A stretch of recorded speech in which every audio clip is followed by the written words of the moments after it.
Hello class 10th, welcome to Enlighten Academy. Class 10th आपके history का जो chapter number 1 है, the rise of nationalism in Europe, उसकी explanation already upload हो चुकी है, उसके एनसीईआरटी क्वेश्चन भी हो चुके हैं। आज हम करने जा रहे हैं इसके कुछ एक्स्ट्रा क्वेश्चन, तो स्टार्ट करते हैं।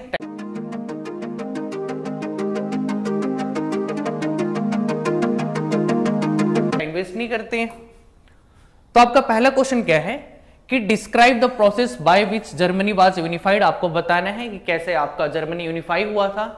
तो 1848 में बहुत सारे अटेम्प्ट किए गए थे जर्मनी को यूनिफाई करने के लिए, कॉन्स्टिट्यूशनल मोनार्क बनाने के लिए, बट वो फेल रहे थे। उसके बाद जर्मनी को यूनिफाई करने का जिम्मा किसने उठाया? पुरशिया ने। और उसने अपने चीफ मिनिस्टर जिसका नाम क्या था? ऑटो वॉन बिस्मार्क, इसको दी इसकी जिम्मेदारी। पुरशिया के राजा ने किसको जिम्मेदारी दी? ऑटो वॉन बिस्मार्क को।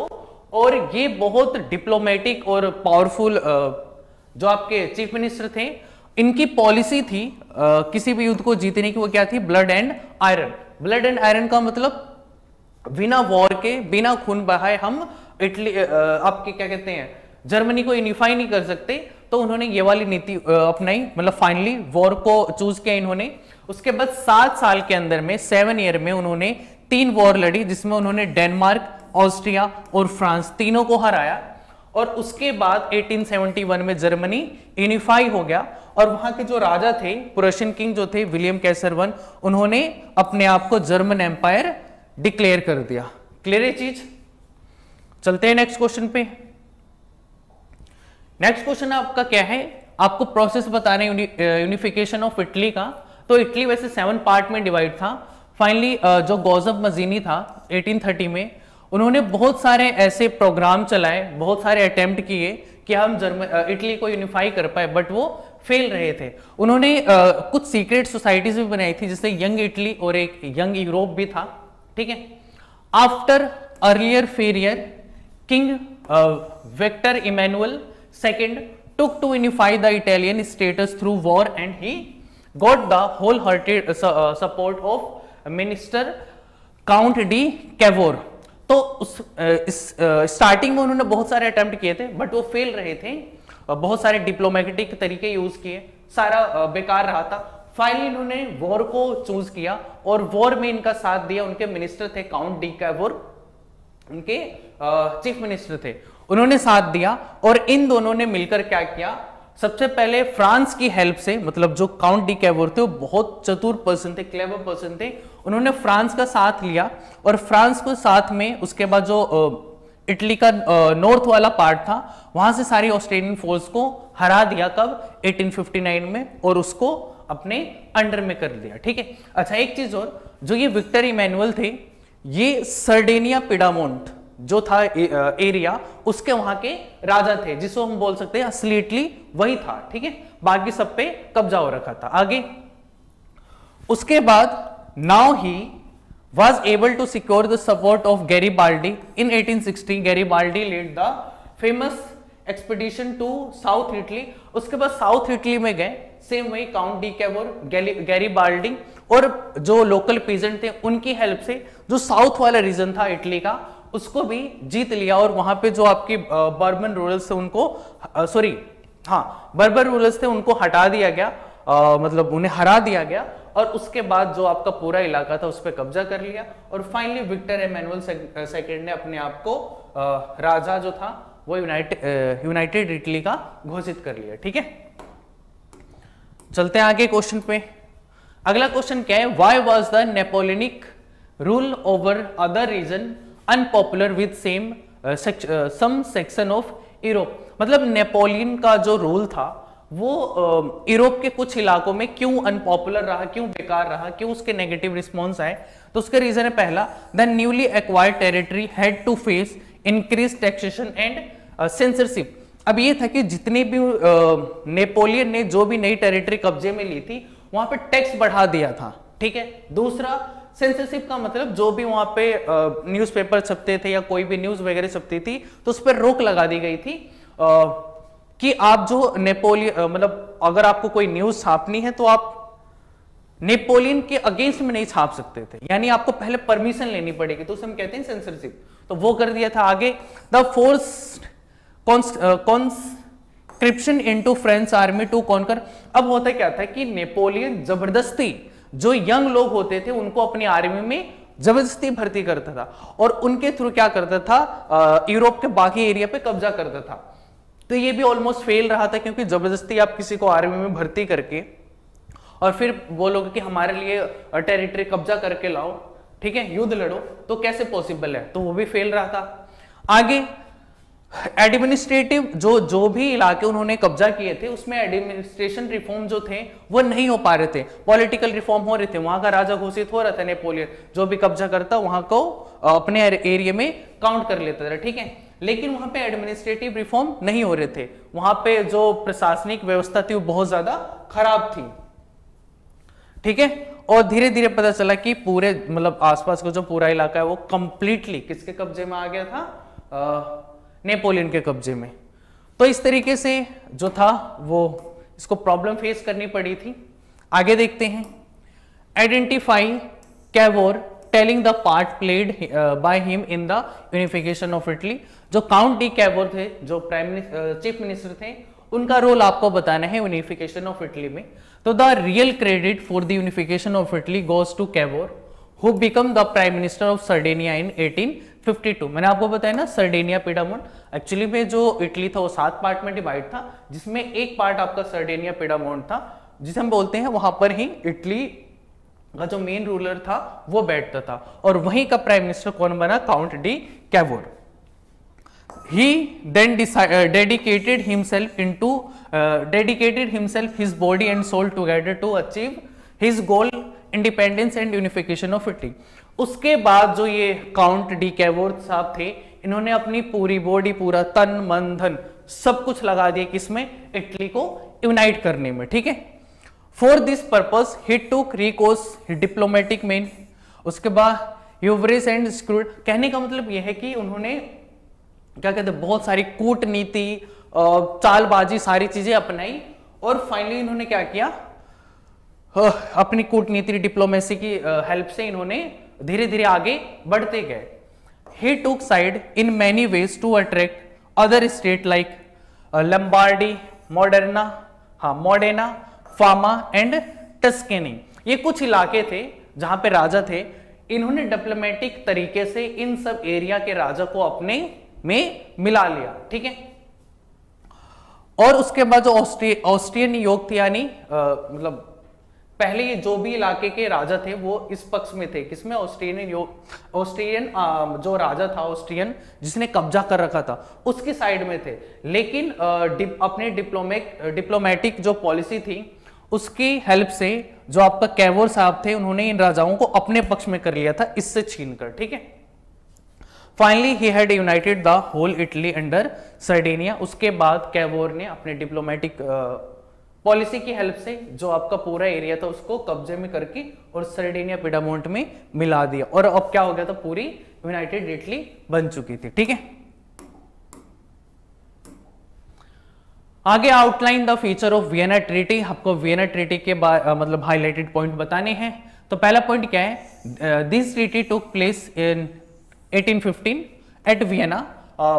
वियना ट्रीटी में क्या हुआ था, 1850 में बैटल ऑफ वाटरलू हुई थी, जिसमें फ्रांस या फिर कह सकते हैं नेपोलियन को हराया था। किसने, इन 4 कंट्रियों ने मिलकर। कौन था आपके ये, Russia, Britain, Prussia and Austria, ये 4 एक टीम में थे, और दूसरी तरफ नेपोलियन यानी फ्रांस। तो इन चारों ने मिलकर फ्रांस को हरा दिया था, और उसके बाद साइन हुआ था ट्रीटी ऑफ वियना, और वो जगह कहां पर है, वियना, ऑस्ट्रिया में, ठीक है। आगे the meeting was hosted by the Austrian chancellor Duke Metternich, ठीक है। इस मीटिंग को लीड या होस्ट कौन किया था आपका, जो आपके ऑस्ट्रियन चांसलर थे ड्यूक मेटरनिक, उन्होंने।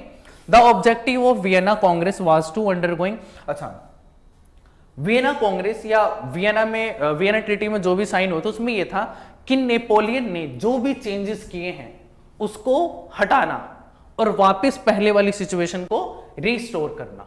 तो ये मेन था आपका वियना ट्रीटी में, ठीक है।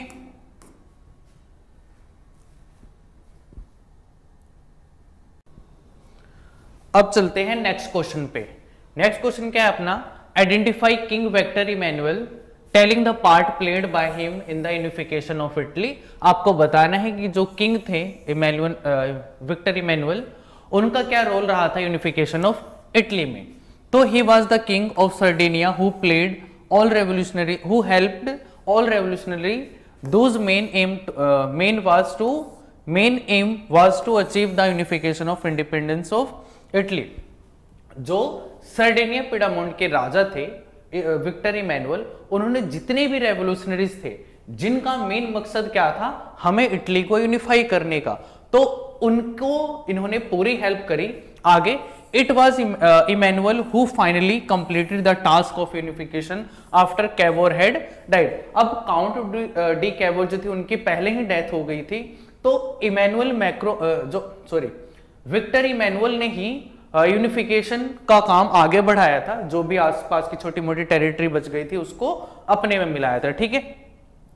By annexing the papal territories of Veneta and Rome, मतलब वही जो छोटी हुई टेरिटरी थी, ये papal territory of Veneta and Rome शहर हैं ये दोनों, तो उन दोनों को मिलाकर इन्होंने अपना यूनिफिकेशन का काम पूरा किया था। In this way the United Italy come into existence in the year of 1871। और इस तरीके से जो बचा हुआ काम था जिसको विक्टर इमैनुअल ने पूरा किया, और फाइनली वो यूनाइटेड इटली जो है वो 1871 में बना दिया उन्होंने, और वहां का राजा खुद को डिक्लेयर कर दिया, ठीक है भाई। अब चलते हैं हम 7th क्वेश्चन पे। क्वेश्चन क्या है आपका कि the use of Polish language come to be seen as a symbol of the struggle against Russian dominance justify the statement. आपको बताना है कि जो पोलिश लैंग्वेज थी वो किस तरीके से सिंबल ऑफ स्ट्रगल बन गई against the Russian language dominance, ठीक है। तो language played and important role in developing nationalist sentiment. अब ऑब्वियसली बात है, लैंग्वेज जो है वो कहीं ना कहीं जो अपने अंदर हमारे अंदर नेशनलिस्ट सेंटिमेंट को जगाती है, ठीक है। After Russian occupation the Polish language was force out of school and Russian language was imposed everywhere. अब जैसे ही रशिया ने पोलैंड पे कब्जा किया, उसने अपनी लैंग्वेज को, मतलब जो भी वहां की पोलिश लैंग्वेज थी स्कूलों में, दफ्तरों में, ऑफिस वगैरह में, उन सबको हटा दिया और रशियन लैंग्वेज को वहां पर इंप्लीमेंट कर दिया। In 1831, an armed rebellion against Russian rule took place, which was ultimately crushed. उसी को जब उसने फोर्सफुली रशियन लैंग्वेज को इंप्लीमेंट करना स्टार्ट किया, तो कुछ रिबेलियंस थे जो रशियन रूल के खिलाफ क्या करने लगे, विरोध प्रदर्शन करने लगे थे, लेकिन फाइनली जो रशियन आर्मी थी उसने इनको क्रश कर दिया, यानी दबा दिया। Following this, many members of the clergy in Poland began to use language as a weapon of nationalist resistance. Polish was used for church gathering and all religious instruction.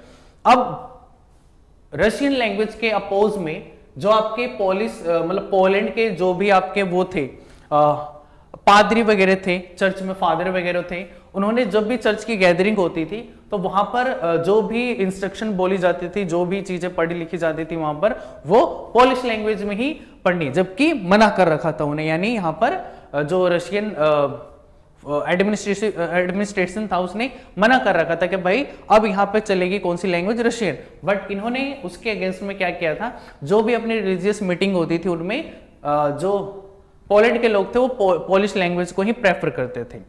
तो इसी के रिजल्ट में बहुत सारे प्रिस्ट को, bishops वगैरह को jail में डाल दिया गया और बहुत लोगों को इन्होंने साइबेरिया भेज दिया गया। क्यों? क्योंकि उन्होंने रशियन आर्मी के, रशियन लोगों के खिलाफ इन्होंने क्या किया था, प्रोटेस्ट किया था, यानी रशियन एडमिनिस्ट्रेशन या अथॉरिटी के खिलाफ इन्होंने क्या किया था, प्रोटेस्ट किया था। इसी के पनिशमेंट में उन्हें भेजा गया था, ठीक है।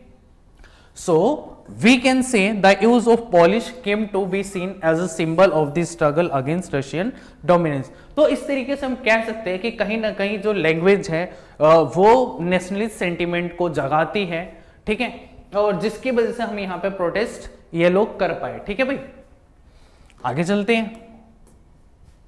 आगे क्वेश्चन क्या है आपका, सॉरी थोड़ी ये क्वेश्चन आपको पढ़ने में प्रॉब्लम आ रही होगी, ठीक है। फिर मैं बताता हूं आपको कि how would you justified that the Act of Union was a major setback to the Scottish identity.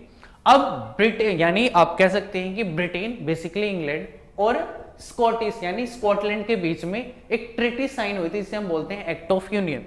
इसकी वजह से किस तरीके से आपकी स्कॉटिश लैंग्वेज या स्कॉटिश जो भी कल्चर था वो किस तरीके से आपका बर्बाद हुआ। ठीक है, देखते हैं। The Act of union 1707 between England and Scotland that resulted in the formation of the United kingdom of the great Britain. ठीक है, यह आपका एक्ट ऑफ यूनियन 1707 में साइन हुआ इंग्लैंड और स्कॉटलैंड के बीच में।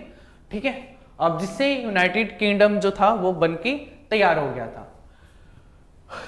ठीक है, अब इसमें क्या था, जो ये एक्ट साइन हुआ था एक्ट ऑफ यूनियन, इसमें ये था कि जो इंग्लिश कल्चर था या इंग्लिश लैंग्वेज थी उसको धीरे धीरे क्या करना था, इंप्लीमेंट करना था। कहां पर, स्कॉटलैंड में। जबकि स्कॉटलैंड की लैंग्वेज स्कॉटिश थी, वहां की जो कल्चर था वो अलग था, वहां के लोग अलग थे, बट फिर भी यहां पर जबरदस्ती इस एक्ट के थ्रू इंग्लिश लैंग्वेज को प्रमोट करना था, इंग्लिश कल्चर को वहां पे जाकर प्रमोट करना था। The British parliament was henceforth dominated by its English member।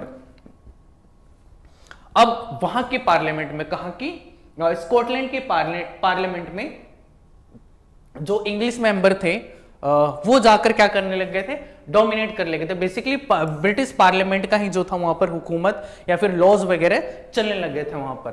The growth of British identity meant that Scotland distinctive culture and political institution were systematically suppressed. अब स्कॉटलैंड में ब्रिटिश आइडेंटिटी धीरे धीरे बढ़ती जा रही थी। इसका मतलब क्या है कि जो स्कॉटलैंड की जो भी कल्चर, लैंग्वेज है, जो भी सिस्टम है, वो धीरे धीरे क्या हो जाएगा, उन्हें दबा दिया जाएगा, उन्हें खत्म कर दिया जाएगा।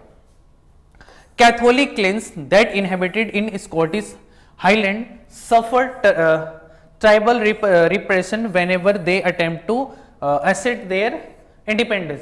अब जो कुछ लोग कहां रहते थे, स्कॉटिश हाईलैंड पे रहते थे कैथोलिक लोग। वो कैथोलिक लोग जब भी इन ब्रिटिशर्स या इंग्लिश मैन के खिलाफ प्रोटेस्ट करते थे तो उन्हें क्या कर दिया जाता था, सप्रेस किया जाता था या फिर उन्हें मारा पीटा जाता था। ठीक है, आगे। The Scottish highlander were forbidden to speak their Gaelic language और wear their national dress and large number were forcibly driven out their homelands. अब क्या था, जो स्कॉटिश हाईलैंड में रहने वाले लोग थे उन्हें ना तो उनकी गैलिक लैंग्वेज, ना उनकी नेशनल ड्रेस पहनने दी जाती, ना तो उन्हें अपनी लैंग्वेज बोलने दी, ना तो उन्हें अपनी ड्रेस पहनने दी जाती थी, ना ही उन्हें उनकी लैंग्वेज बोलने दी जाती थी। ठीक है, तो मना कर दिया था। ठीक है, कि भाई आज से अगर चलेगी तो सिर्फ इंग्लिश लैंग्वेज और कोई सी लैंग्वेज नहीं। और जो लोग इसके खिलाफ प्रोटेस्ट करते थे उन्हें उनके जमीन से ही बेदखल कर दिया जाता था या उन्हें भगा दिया जाता था। ठीक है भाई, आगे चलते हैं। लास्ट क्वेश्चन है आपका, क्या आपका कि which condition were viewed as obstacle to economic exchange and growth by the new commercial classes during the 19th century Europe. अब बताना आपकी 19th सेंचुरी में जो आपका कॉमर्शियल क्लास या बिजनेस क्लास जो नई उभर के आई थी उनको किन किन इकोनॉमिक मतलब इकोनॉमिक एक्सचेंजेस में किन किन ऑब्स्टेकल या किन किन मुसीबतों का सामना करना पड़ रहा था।